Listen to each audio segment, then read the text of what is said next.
시진핑이 이번에 전승절 행사에서 연설도 전쟁이냐 평화냐를 선택할 때다. 결단주의형의 연설이 나왔거든요. 네. 트럼프 대통령이 이제는 미국의 군사력을 억제용이 아니라 공격용으로 사용할 수 있다고 천명하면서 국방부의 명칭을 전쟁부로 바꾸겠다. 네. 이걸 또 대통령이 직접 발표를 했습니다. 지금은 살인의 가성비가 너무 좋아졌다는 거예요. 이제 드론이 출현해버리니까 전쟁을 쉽게 결심할 수 있는. 그래서 지금은 전쟁의 문턱에 저는 들어서고 있다.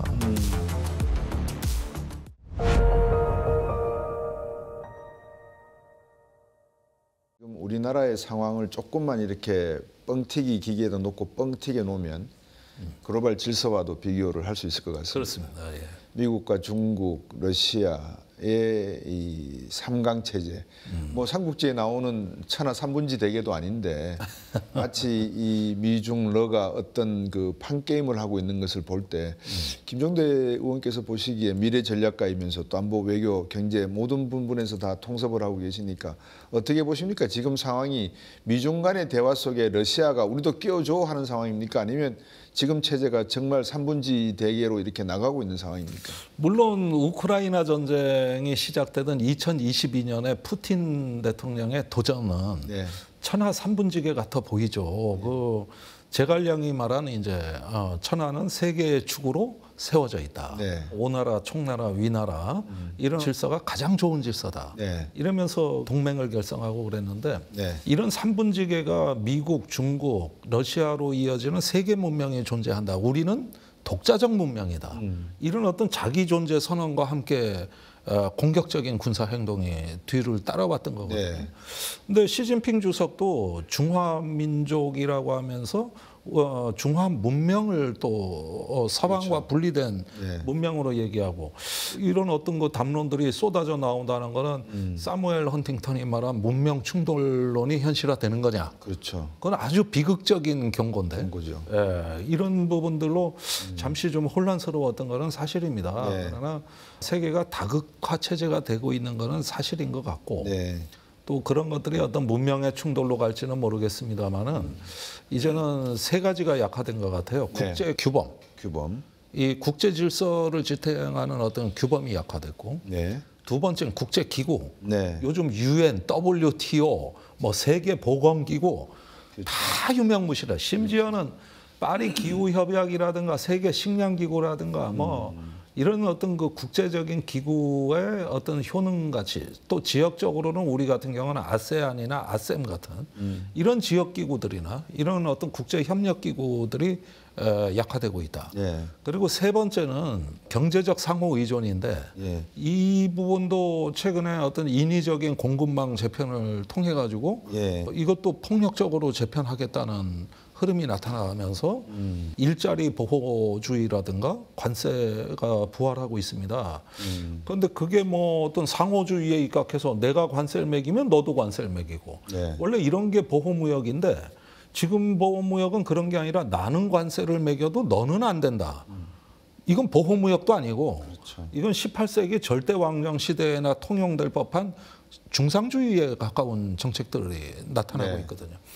그러면서 이제 경제적 상호 의존이나 세계적인 공급망도 인위적이고 정치적인 논리로 개입한다. 이래야 되니까 이 세 가지 틀이 약화된다는 건 우리가 가졌던 자유주의의 환상이 다 깨진다는 그렇죠. 이런 얘기가 되는 거거든요. 그럼 예측 불허죠. 뭐 이거는 뭐 다극화인지 아니면은 어떤 국제적인 불안정성, 무질서 그 자체인지 몰라도 새로운 질서가 출현하기까지는 상당히 많은 혼란과 비용이 따르는 규범이 무너지고 있고 세계 기구가 무너지고 있고 그동안에 공존해 왔던 가치 사슬 또는 공급 사슬 경제적인 어떤 상호 의존성이 붕괴되고 있는 과정이다라는 말씀을 주셨는데 하나씩 한번 짚어보도록 하겠습니다. 그러면 최근에 중국이 북경 근처에 펜타곤에 버금가는 국방부를 건설하고 있다라는 소식이 나오고 있고 미국은 전쟁부로 국방부의 이름을 바꾸겠다라고 이야기를 하고 있고 그 전쟁부라고 하는 거는 뭐 김종대 의원께서 알고 계시지만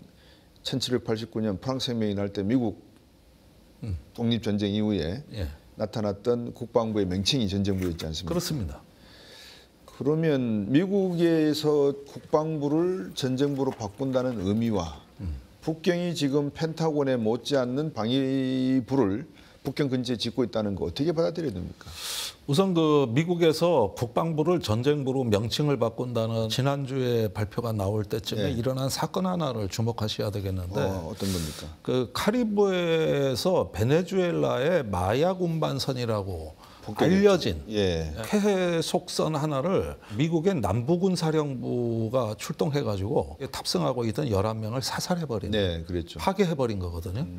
이걸로 인해서 지금 베네수엘라가 F-16 전투기를 동원해가지고 지금 저 미국의 카리브해에 대한 군사적인 어떤 그 대응 태세에 들어갔고, 네. 남부 사령부의 전력이 그 베네수엘라에 대해 가지고 더 저항하면 공격해버리겠다는 신호를 보냈습니다. 그러니까 얼마 전에 뭐 이란 공습도 있었고 또 예멘에서도 분쟁이 있었고 예. 이란, 파키스탄, 태국, 캄보디아 예기치 않은 데서 지금 계속 뭔가 분쟁이 벌어지면서 트럼프 대통령이 이제는 미국의 군사력을 억제용이 아니라 공격용으로 사용할 수 있다고 천명하면서 그 연장선에서 네. 국방부의 명칭을 전쟁부로 바꾸겠다는 네. 이걸 또 대통령이 직접 발표를 했습니다. 그런데 마약 운반선인지 몰라도 마약이 실제 존재가 확인이 안 됐거든요. 그렇죠. 그렇다면은 이런 것에 이렇게 군사력을 사용할 수 있다는 건 우리가 기존에 갖고 있던 미국 군대가 갖고 있던 교정 규칙에서 네. 상당히 벗어나는 그렇죠. 일이거든요. 이민 단속에도 군을 투입하고 있고 마약 단속에도 군사력을 투입하고 이제까지 억제력으로만 행사했던 군사력을 이런 분야에 다 쓰겠다. 이러면서 전쟁부라는 거친 명칭을 내놓게 된 겁니다. 네. 이거는 어떻게 보면 전통적으로 우리가 알았던 군사와 치안, 외교의 경계선이 모호해야 되면서 전쟁의 문턱이 상당히 낮아질 수도 있다는 네. 경고가 되는 거고요. 또 중국 같은 경우는 이미 저기 인민해방군도 아니고 경찰도 아닌 무장경찰이라는 또 조직을 운영하고 있는데 이 조직이 남중국해에서 지금 활동을 하고 있거든요. 네. 이게 회색지대 전략이라고 하는 것이죠. 그래서 지금 그 미중 간에 나타나고 있는 군사력의 역할을 광역화해서 대폭 확대하고 네. 또 적극적인 무력 사용 의지가 같이 동반해가지고 네. 높아지고 있다는 것은 매우 중요한 신호라고 할 수 있겠습니다. 그리고 시진핑이 이번에 베이징에서 전승절 행사에서 연설도 과거에는 어떤 평화와 공존 이런 어떤 상생의 메시지가 나왔다면 지금은 전쟁이냐 평화냐를 선택할 때다. 그러니까 굉장히 어떤 결단주의형의 연설이 나왔거든요. 네. 이렇게 보면은 미중이라는 두 강대국 간에 물러서지 않겠다는 의사 표시가 군사력의 공격적인 운영을 예고하면서 네. 상당히 좀 위험한 상황으로 가고 있다고 저는 보고요. 또 이런 부분들이 지금 이미 완성된 것으로 보이는 미국의 국방 군사 전략서가 9월 중에 요약본으로 발표가 될 걸로 예상이 되는데 또 대중국 견제에 올인하겠다는 내용이 담길 것으로 보여지거든요. 네. 그러니까 이렇게 보면은 세계가 어느 사이에 자고 일어나 보니까 상당히 우리가 알고 있던 어떤 그 전쟁에 대한 관념이 조금 뭔가 가시적인 영역에 들어오는 듯한 느낌을 줘요. 그래서 어느 정도인지는 앞으로 살펴봐야겠습니다만은 일단은 우려스러운 현상이다. 네. 그런 정도로만 말씀드리겠습니다. 방금 주신 내용 중에 소위 말해서 이제 중국이 트럼프 대통령의 마가에 맞서서 반대급부를 지금 얻고 있는 것도 있지 않겠습니까?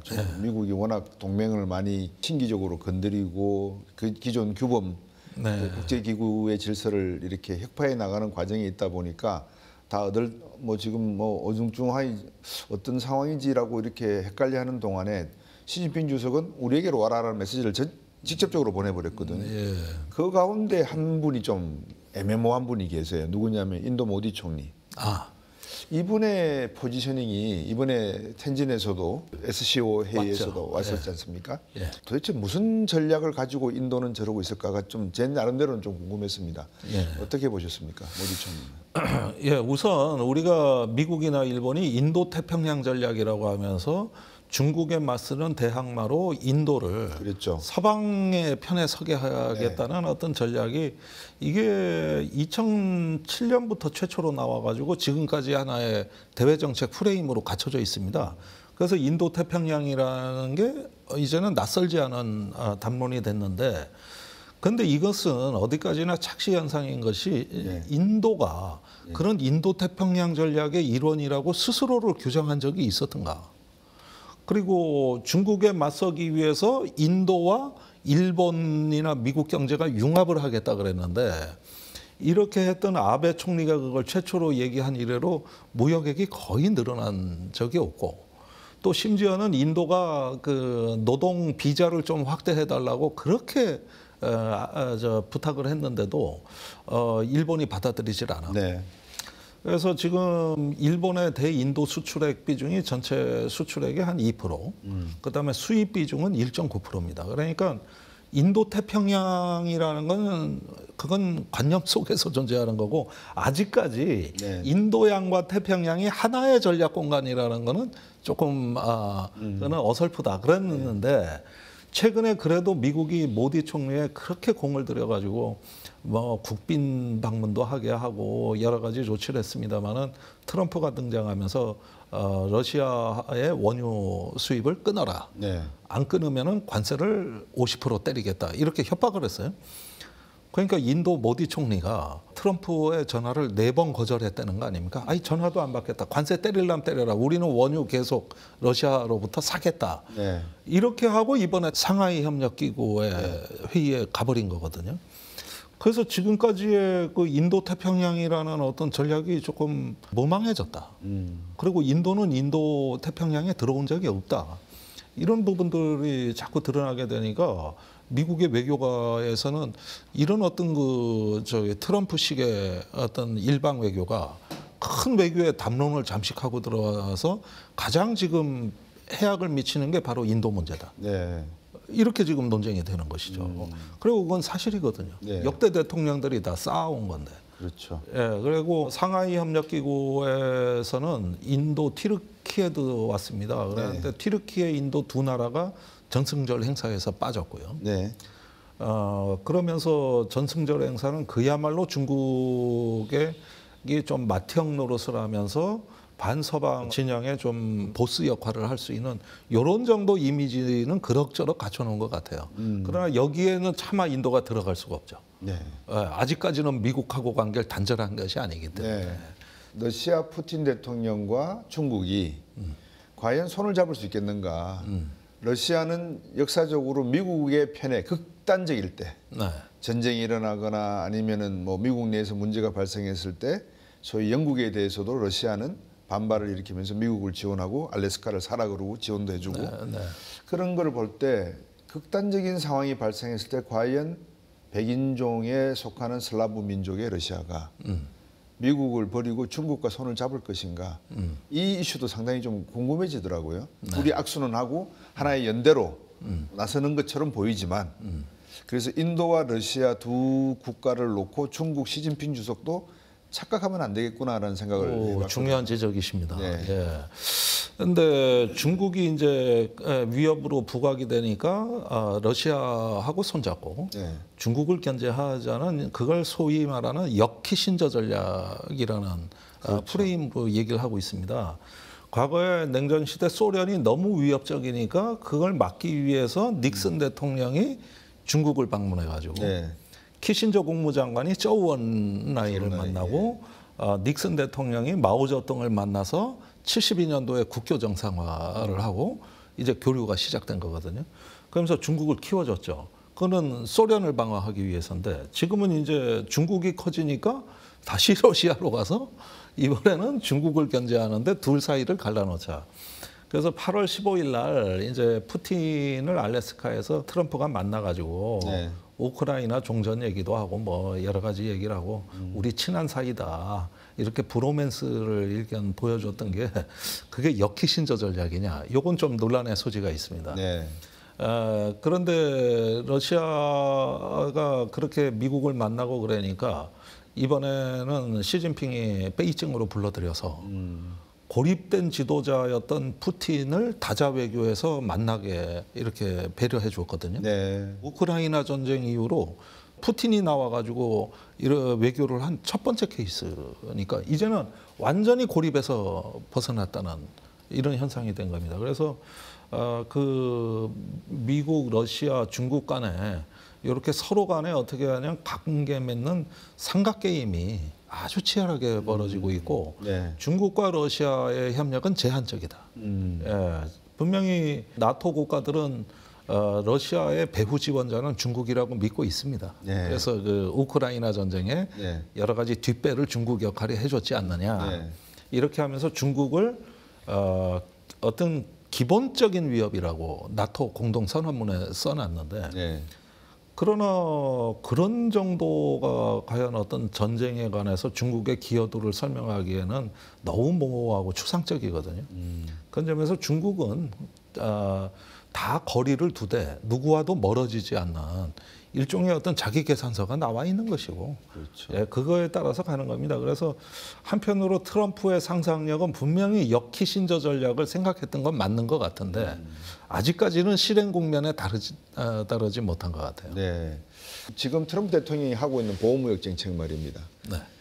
본인은 아메리카 퍼스트 이야기를 하고 있고 네. 또 Make Great America Again 이야기를 하고 있는데 어떻게 보면 중국이나 본인이 직접 상대하고 싶은 국가들을 대상으로 해서 그러는 게 아니고 그냥 때리기 좋고 말 잘 들을 것 같은 우방국들에게 저러고 있으니 네. 오히려 자살골이나 헛발질하는 거 아니냐 이런 평가도 있거든요. 어떻게 보십니까? 예, 바로 그 점이 지금 한국 노동자들 구금 상태까지 이어진 것인데 와서 공장 짓고 일자리 만들으라 그러면서 그걸 도와준 노동자들은 또 불법 취업을 한 이민자라고 네. 구금을 해버리는 이렇게 되면은 우리가 보기에는 완전히 모순되는 두 가지 얘기를 하고 있거든요. 이런 것에 대한 어떤 논리적 접근이 불가능하구나 하는 걸 최근에 깨닫게 되는데 네. 제가 토리 브레넘이라고 이걸 선동하는 공화당의 하원 예비 후보, 여성. 예, 그게 조지아 12선거구를 지역구로 하고 있더라고요. 네. 그분 홈페이지 들어가 봤더니 수천 명의 댓글이 다음에는 TSMC를 치자. 뭐 이러면서 아시아, 일본, 뭐 중국 가릴 거 없이 인종적 거부감으로 이 사건을 바라보고 있다는데 아주 경악을 금칠 못했어요. 네. 이거는 무조건 어떤 국수주의, 배타주의에서 뭐가 좋고 뭐가 이익인지에 대한 분별력이 없는 거 아닌가? 네. 이런 의심이 들 정도로 그 엄청난 광기가 몰려오는 걸 보고 깜짝 놀랐습니다. 네. 그리고 이 사건 때문에 그 토리 브레넘은 지금 페이스북에 한 팔로워가 28만 명이 넘어갔는데 자꾸 불어나면서 네. 정치 자금도 한 3천만 달러 정도 모금했던 걸로. 이 사태들 보면은 미국이 지금 하고 있는 어떤 내부적으로는 어떤 그 이민자 색출, 네. 그다음에 추방 이런 어떤 정책을 계속 밀어내면서 네. 반면에 외국의 돈은 또 다 가져오라는 이 모순된 신호가 급기야는 이제 이번 9월 4일 날 사태에서 내부 모순으로 폭발을 했다. 네. 그런데 이런 걸 논리적으로 따지기도 전에 마가 세력이 와가지고 포퓰리즘으로 이거를 압도해버리는 이 현상을 보면은 앞으로 저 나라가 어떤 선택을 할지 도무지 알 수 없는 거죠. 그렇죠. 거기에다가 트럼프의 지금 보호무역이라 그러지만 이건 분명히 보호무역이 아닙니다. 이건 제가 신중상주의라고 얘기하는 건데 이런 어떤 정책 기조화에서 어떤 대단히 폭력적인 방식의 인위적인 공급망 조장이라든가 이런 부분들은 지금의 어떤 그 국제 경제의 복잡한 그 의존 체계에서 도저히 가능해 보이지도 않을 뿐더러 미국 국민들에게 막대한 피해를 네. 주거든요. 네.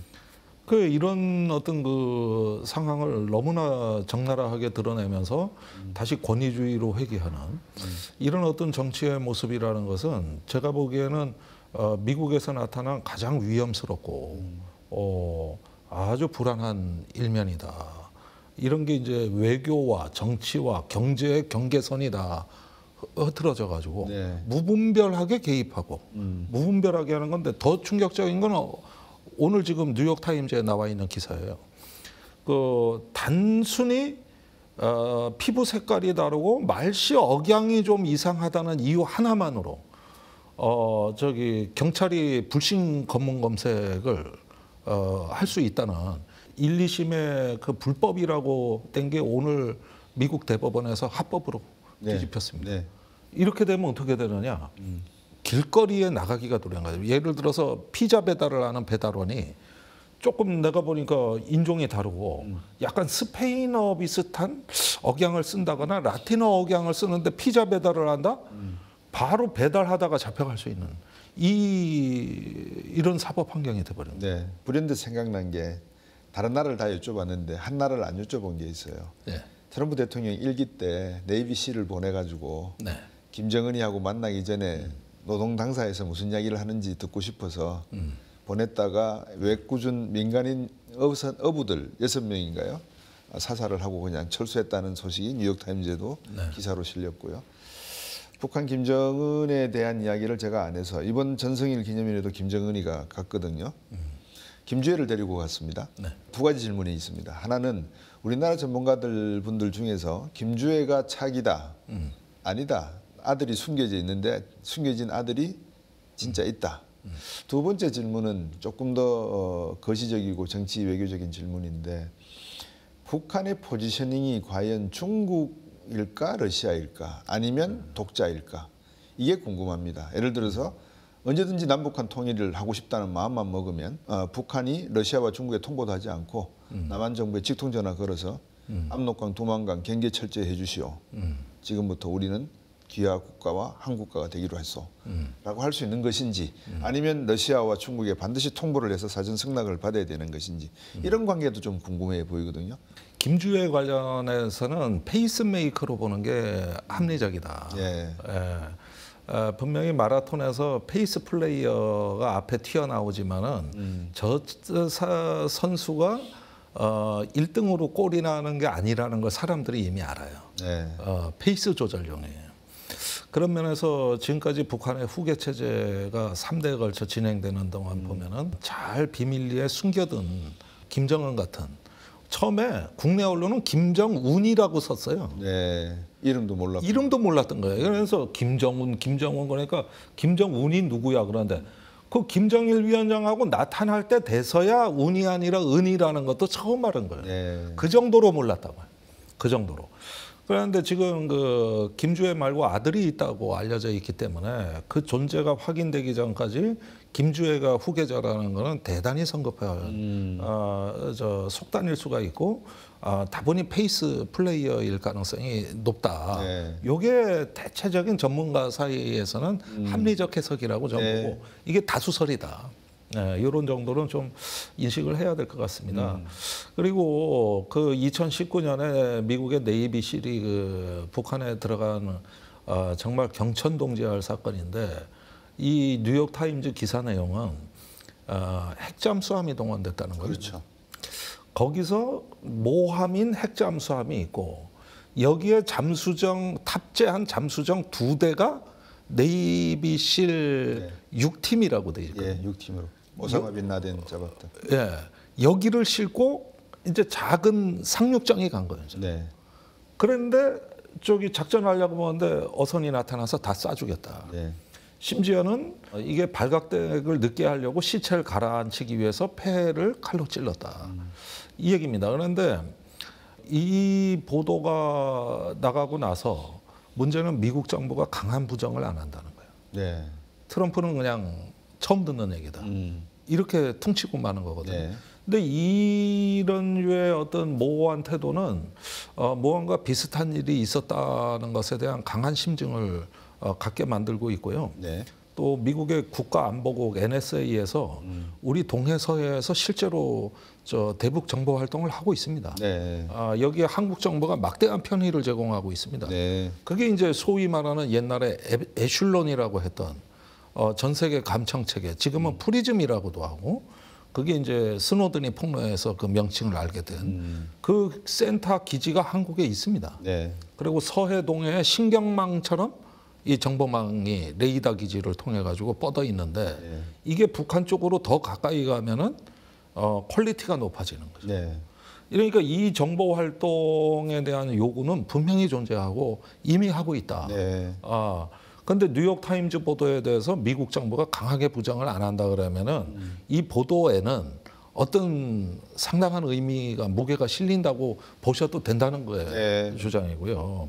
통일에 관한 주장은 그렇습니다. 이게 이미 북한이 두 국가론을 얘기하면서 남한을 이제 교정국가로 명기하고 무관심 전략으로 일관하고 있는데 실제로 김정은이 이제 그 2018년, 19년에 트럼프하고 대화하기 전에는 네. 중국에 세 차례 방문을 해서 긴밀하게 협의를 했거든요. 이런 점으로 봤을 때 중국, 러시아를 배제한 대남 관계 개선이라는 것은 생각하기 어렵다. 또 그 전에 2007년에 노무현 대통령의 14남북 공동선언도 같은 시기에 베이징에서 5차 6자 회담이 열리고 있었어요. 네. 거기서 합의문이 나오니까 노무현 대통령하고 14선언 합의가 빨라진 거거든요. 그래서 남북한 관계는 그 자체의 독자적인 논리로 움직인 적이 거의 없고 김정은이 그 선대부터 보는 것은 이 어떤 지역 전략 속에서 남북 관계를 봤던 건데 네. 우리는 자꾸 뭐 우리가 마치 게임 체인저 마냥 뭘 결단해서 된 것처럼 이야기를 하는 것도 과도한 자기중심적인 겁니다. 그래서 이 문제는 냉철하게 봐야 된다. 김정은은 하나의 동북아 지역을 체스판으로 본다는 겁니다. 네. 네. 그 속에서 말을 어떻게 움직이냐 이런 거고 모든 것은 자기 권력 강화에 집중돼 있기 때문에 중러와의 관계를 희생시키는 어떤 통일론이라는 거는 지금으로서 설 자리가 없다.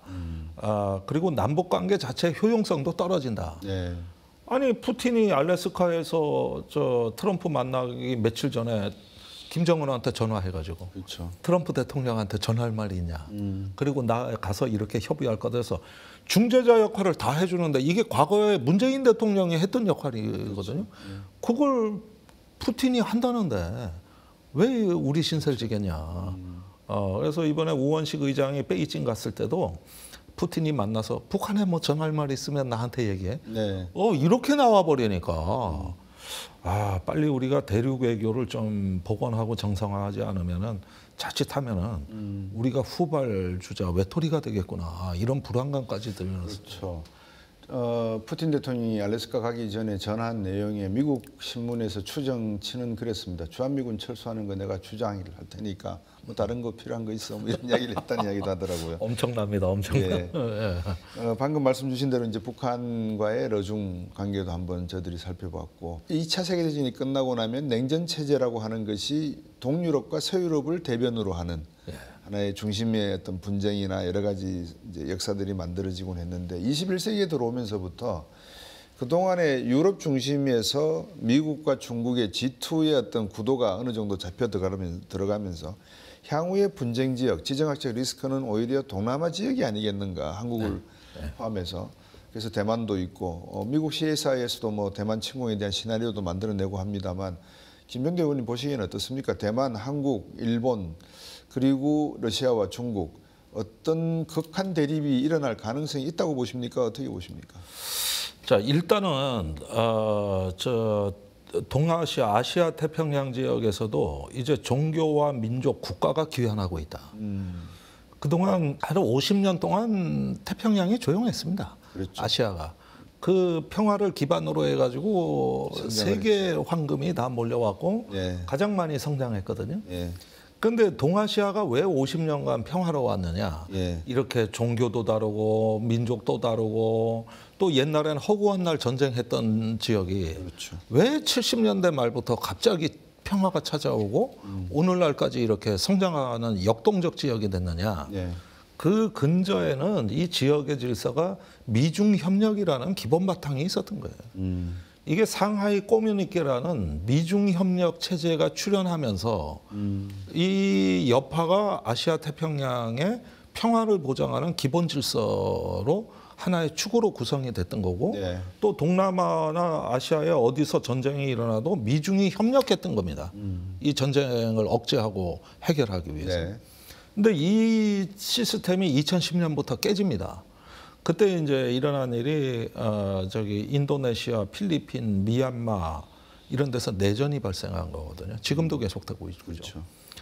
이런 부분에 대해 가지고 과거에는 아세안이라는 국제기구에서도 이런 거를 저기 관리해주고 그랬는데 지금은 아세안이 노타치입니다. 관리를 못합니다.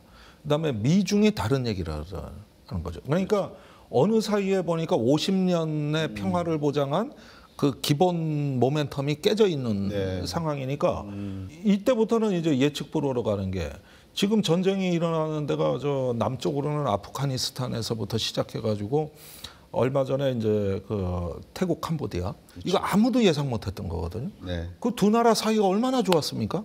고대 유적을 같이 관리하고 네. 관광 수입도 같이 나누고 이랬던 어떤 고대 유적에서 그냥 저 미사일과 전투기가 동원된 전투가 벌어졌고 그 전에는 인도하고 파키스탄이 저 국경에서 충돌을 했는데 아마도 제가 알기로는 인류 역사에서 핵 보유국끼리 이렇게 충돌한 건 처음 있는 일이거든요. 핵 보유국끼리는 서로 안 싸운다는 게 불문율인데 네. 그러면은 그 다음 차례는 어디냐 이게. 이제는 어떤 국제적인 협력 체제가 이완되니까 자기 정체성, 어떤 나의 국가, 역사, 이념 이런 게 말을 하기 시작하는 네. 이런 양상이 되다 보니까 아무도 예상하지 못했던 데서 뭐가 뿡뿡 터지는 거예요. 네. 이제 동남아 국가들 사이에서 아세안의 협력 체계도 흔들리고 있기 때문에 그런 데서도 어딘가에서 나타날 수가 있는데 필리핀과 미얀마 내전은 악화되고 있다고. 네. 그래서 지금은 실제 전쟁의 문턱에 저는 들어서고 있다. 여기에는 첫 번째 이유가 민족과 국가의 기환. 이것이 첫 번째 원인이고 두 네. 번째가 있는데 살인의 가성비가 너무 좋아졌다는 거예요.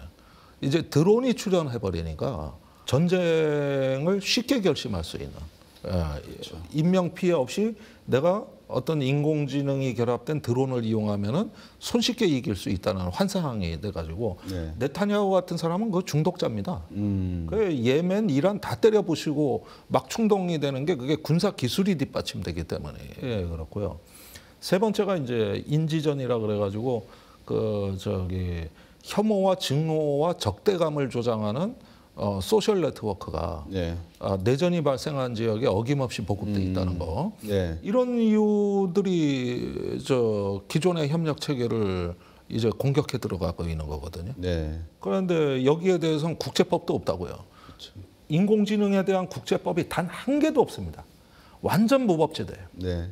완전 무법지대. 저기 우크라이나 전쟁과 가자 전투 또 이란 공습에 공히 사용된 기술이 그 저기 실리콘밸리에서 제공한 어떤 그 안면 인식 기술하고 네. 그다음에 드론, 항법 장치하고 거기에 인공지능이 결합돼서 모든 전쟁의 양상이 닮아가는데 모든 암살 표적을 전부 사무실이나 어떤 그 임무 수행 지역이 아니라 집에서 사살하는 이 양상이 똑같이 나오기 시작했죠. 네.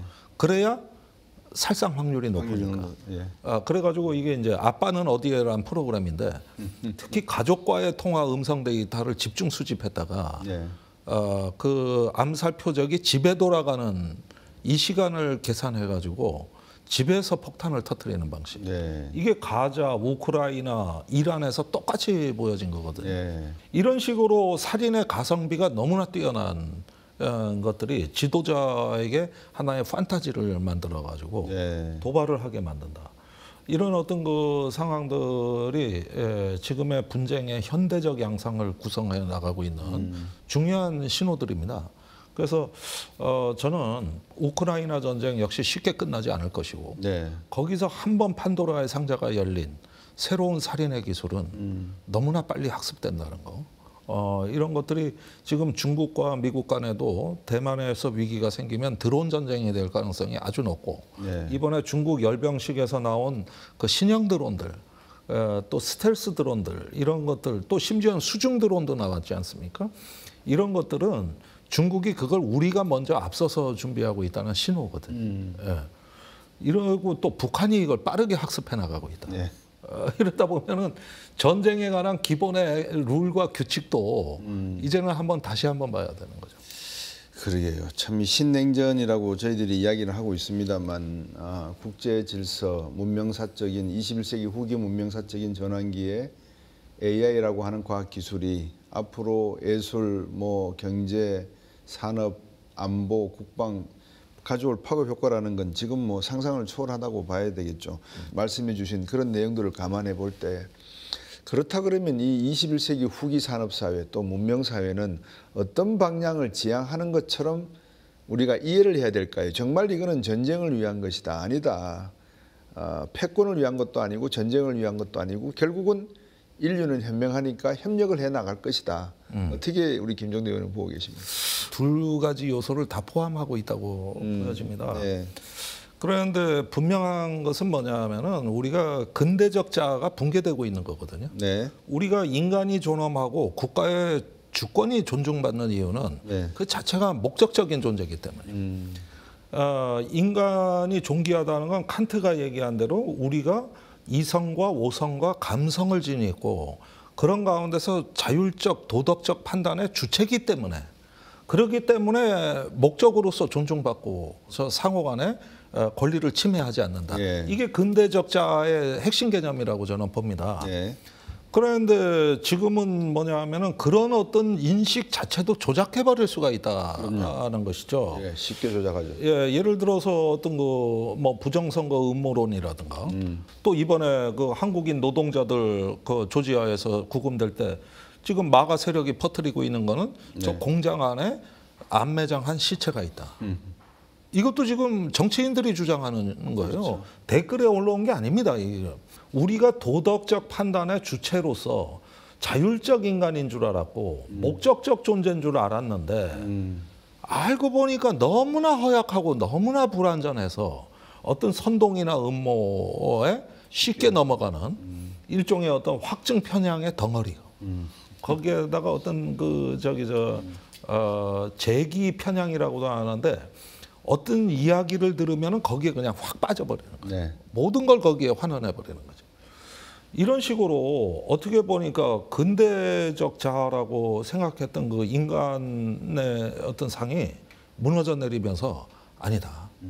너무 불안하고 나약하다. 네. 그다음에 국가라는 존재도 그렇습니다. 이게 국제 질서를 미국이 수호하고 무슨 규칙을 준수하고 이게 교과서에서 배운 우리가 미국이라고 했는데 그런 질서는 존재하지 않는다고 지금 주장을 하는 거거든요. 그러니까 다 모아보면 인간과 국가의 진보가 아니었다. 그게 진보가 아니었다. 여기서 오는 어떤 근원적 불안감이 현대의 위기라는 거예요. 이게 현대의 위기라는 거죠. 그런데 그것을 갖다가 이제 그 공허감을 메우려고 하니까 민주주의다 이런 어떤 근대적 이성에 기초한 제도보다는 가족, 국가, 교회 이런 가치가 더 오히려 우세해지는 것이죠. 그게 민주주의 위에 얹어지는 거예요. 네. 그러니까 권위주의에 대한 유혹에 빠지는 이유가 민주주의는 도구야 수단이고 언제든 침해될 수 있는 거야. 그건 오징어 게임의 마지막 대사 인간을 믿나? 야, 못 믿는 존재야. 무슨 이런 룰 규칙 다 필요 없어. 그것보다는 원초적으로 우리가 돌아가야 될 정신 세계는 가족, 국가, 교회. 이렇게 빌드업 되는 거거든요. 그렇게 하면은 사람이 안정감을 느끼고 소속감을 느끼기 때문에 거기에 포함이 되는 거고 거기에 포함되지 않는 사람들은 이제 주변화 되거나 배타적 존재로 이렇게 되는 거예요. 이게 현대의 위기는.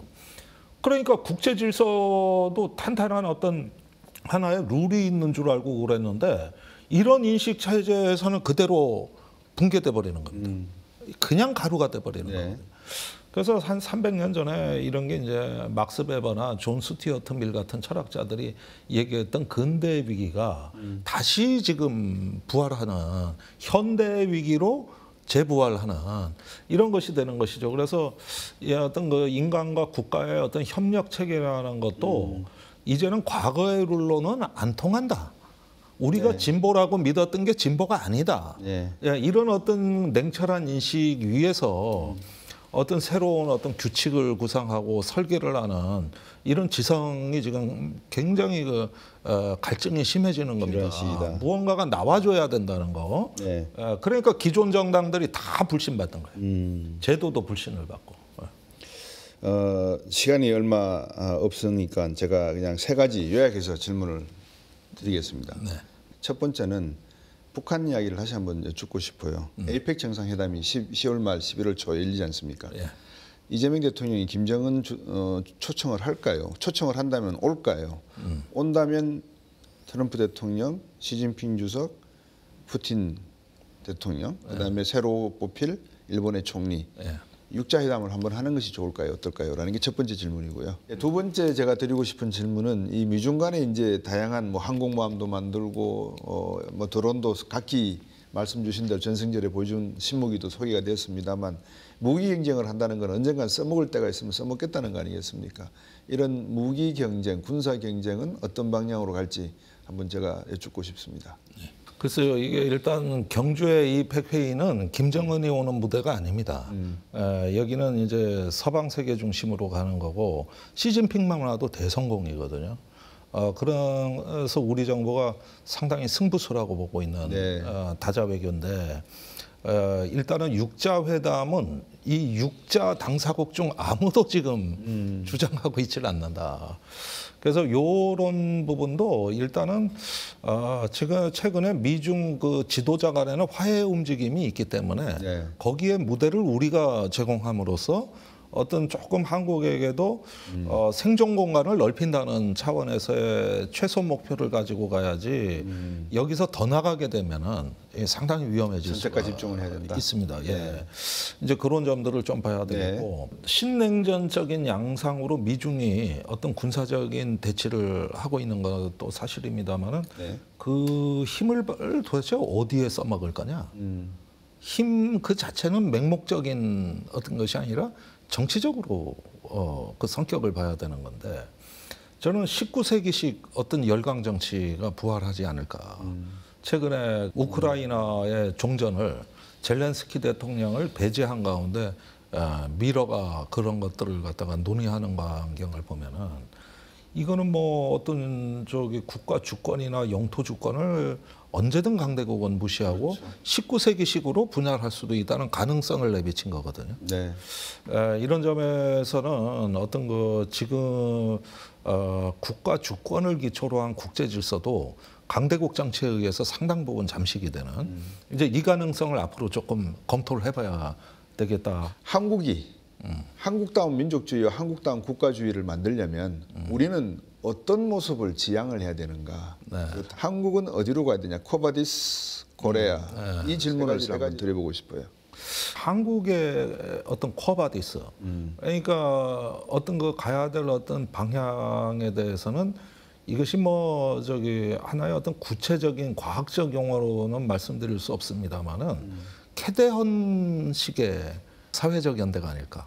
그러니까 지금은 계급 계층이 분열되고 사회적 불평등이 당군 이래 지금 최고치에 올라왔습니다. 그런데 이 자산 불평등이 교육 불평등, 일자리 불평등, 지방 서울 불평등으로 이렇게 전이돼 나가는 자산이 모든 걸 결정하는 계급 계층을 결정해버리는 이 시스템으로 이제 진입을 한 거거든요. 그래서 이게 대인저존 위험 구간의 진입이고 거기서 이제 어떤 그 윤석열의 계엄 사태를 우리가 맞이한 것이거든요.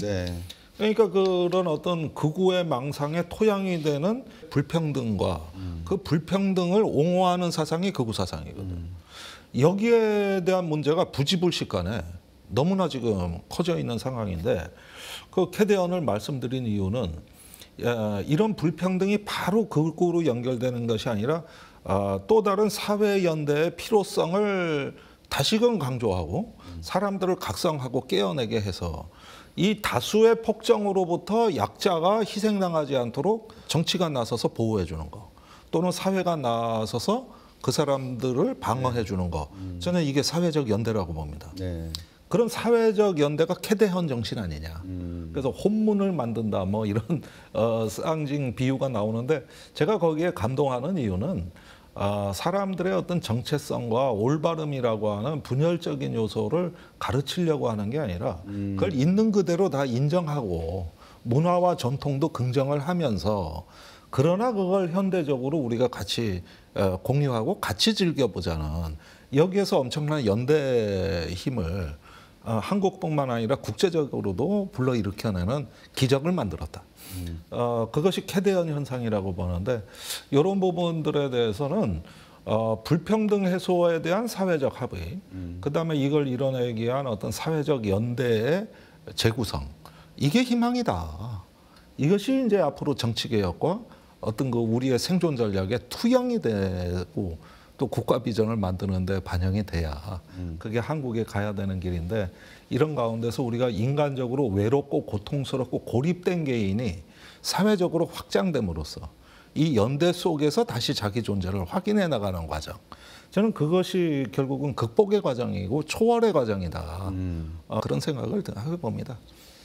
예, 오늘 김종대 전 정의당 의원을 모시고 이번 미국과 중국 사이에 벌어지고 있는 신냉전 체제라고 일컬어지는 하나의 지각 변동의 판의 움직임, 어떻게 해석을 해야 되냐라는 것의 최종 목적지는 한국은 어디로 가야 되느냐의 그 방점을 찍어보도록 했었습니다.